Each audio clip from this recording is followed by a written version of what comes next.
अध्याय 9 परम गुह्य ज्ञान। श्री भगवान ने कहा, हे अर्जुन, चूंकि तुम मुझसे कभी ईर्ष्या नहीं करते, इसलिए मैं तुम्हें यह परम गुह्य ज्ञान तथा अनुभूति बतलाऊंगा, जिसे जानकर तुम संसार के सारे क्लेशों से मुक्त हो जाओगे। यह ज्ञान सब विद्याओं का राजा है, जो समस्त रहस्यों में सर्वाधिक गोपनीय है। यह परम शुद्ध है, और चूंकि यह आत्मा की प्रत्यक्ष अनुभूति कराने वाला है, अतः यह धर्म का सिद्धांत है। यह अविनाशी है और अत्यंत सुखपूर्वक संपन्न किया जाता है। हे परंतप, जो लोग भक्ति में श्रद्धा नहीं रखते, वे मुझे प्राप्त नहीं कर पाते। अतः वे इस भौतिक जगत में जन्म मृत्यु के मार्ग पर वापस आते रहते हैं। यह संपूर्ण जगत मेरे अव्यक्त रूप द्वारा व्याप्त है। समस्त जीव मुझ में हैं, किंतु मैं उनमें नहीं हूं। तथापि मेरे द्वारा उत्पन्न सारी वस्तुएं मुझ में स्थित नहीं रहती। जरा मेरे योग ऐश्वर्य को देखो। यद्यपि मैं समस्त जीवों का पालक हूं और सर्वत्र व्याप्त हूं, लेकिन मैं इस विराट अभिव्यक्ति का अंश नहीं हूं, क्योंकि मैं सृष्टि का कारण स्वरूप हूं। जिस प्रकार सर्वत्र प्रवहमान प्रबल वायु सदैव आकाश में स्थित रहती है, उसी प्रकार समस्त उत्पन्न प्राणियों को मुझ में स्थित जानो। हे कुंती पुत्र, कल्पकांत होने पर सारे प्राणी मेरी प्रकृति में प्रवेश करते हैं, और अन्य कल्प के आरंभ होने पर मैं उन्हें अपनी शक्ति से पुनः उत्पन्न करता हूँ। संपूर्ण विराट जगत मेरे अधीन है। यह मेरी इच्छा से बारंबार स्वतः प्रकट होता रहता है और मेरी ही इच्छा से अंत में विनष्ट होता है। हे धनंजय, ये सारे कर्म मुझे नहीं बांध पाते हैं। मैं उदासीन की भांति इन सारे भौतिक कर्मों से सदैव विरक्त रहता हूँ। हे कुंती पुत्र, यह भौतिक प्रकृति मेरी शक्तियों में से एक है और मेरी अध्यक्षता में कार्य करती है, जिससे सारे चर तथा अचर प्राणी उत्पन्न होते हैं। इसके शासन में यह जगत बारंबार सृजित और विनष्ट होता रहता है। जब मैं मनुष्य रूप में अवतरित होता हूँ, तो मूर्ख मेरा उपहास करते हैं। वे मुझ परमेश्वर के दिव्य स्वभाव को नहीं जानते। जो लोग इस प्रकार मोहग्रस्त होते हैं, वे आसुरी तथा नास्तिक विचारों के प्रति आकृष्ट रहते हैं। इस मोहग्रस्त अवस्था में उनकी मुक्ति आशा, उनके सकाम कर्म तथा ज्ञान का अनुशीलन सभी निष्फल हो जाते हैं। हे पार्थ, मोहमुक्त महात्मा जन दैवी प्रकृति के संरक्षण में रहते हैं। वे पूर्णतः भक्ति में निमग्न रहते हैं, क्योंकि वे मुझे आदि तथा अविनाशी भगवान के रूप में जानते हैं।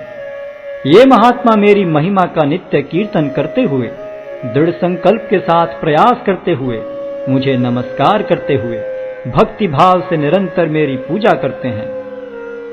अन्य लोग जो ज्ञान के अनुशीलन द्वारा यज्ञ में लगे रहते हैं, वे भगवान की पूजा उनके अद्वय रूप में, विविध रूपों में तथा विश्व रूप में करते हैं।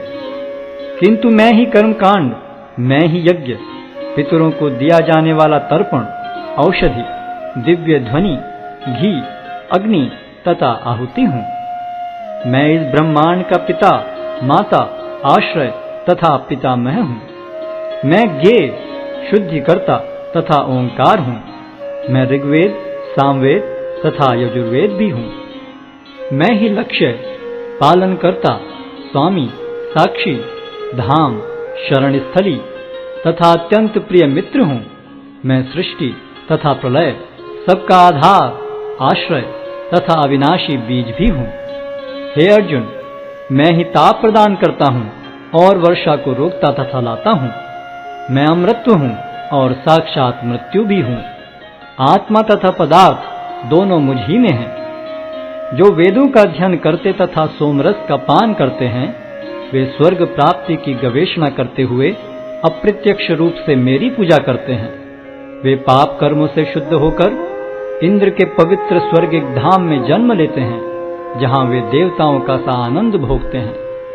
इस प्रकार जब वे विस्तृत स्वर्गिक इंद्रिय सुख को भोग लेते हैं और उनके पुण्य कर्मों के फल क्षीण हो जाते हैं, तो वे इस मृत्यु लोक में पुनः लौट आते हैं। इस प्रकार जो तीनों वेदों के सिद्धांतों में दृढ़ रहकर इंद्रिय सुख की गवेषणा करते हैं, उन्हें जन्म मृत्यु का चक्र ही मिल पाता है। किंतु जो लोग अनन्य भाव से मेरे दिव्य स्वरूप का ध्यान करते हुए निरंतर मेरी पूजा करते हैं, उनकी जो आवश्यकताएं होती हैं उन्हें मैं पूरा करता हूं और जो कुछ उनके पास है उसकी रक्षा करता हूं। हे कुंती पुत्र, जो लोग अन्य देवताओं के भक्त हैं और उनकी श्रद्धा पूर्वक पूजा करते हैं, वास्तव में वे भी मेरी ही पूजा करते हैं, किंतु वे यह त्रुटिपूर्वक ढंग से करते हैं। मैं ही समस्त यज्ञों का एकमात्र भोक्ता तथा स्वामी हूं। अतः जो लोग मेरे वास्तविक दिव्य स्वभाव को नहीं पहचान पाते, वे नीचे गिर जाते हैं। जो देवताओं की पूजा करते हैं, वे देवताओं के बीच जन्म लेंगे। जो पितरों को पूजते हैं, वे पितरों के पास जाते हैं। जो भूत प्रेतों की उपासना करते हैं, वे उन्हीं के बीच जन्म लेते हैं। और जो मेरी पूजा करते हैं, वे मेरे साथ निवास करते हैं।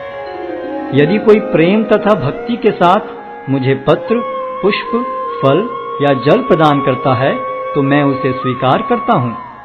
हे कुंती पुत्र, तुम जो कुछ करते हो, जो कुछ खाते हो, जो कुछ अर्पित करते हो या दान देते हो, और जो भी तपस्या करते हो, उसे मुझे अर्पित करते हुए करो।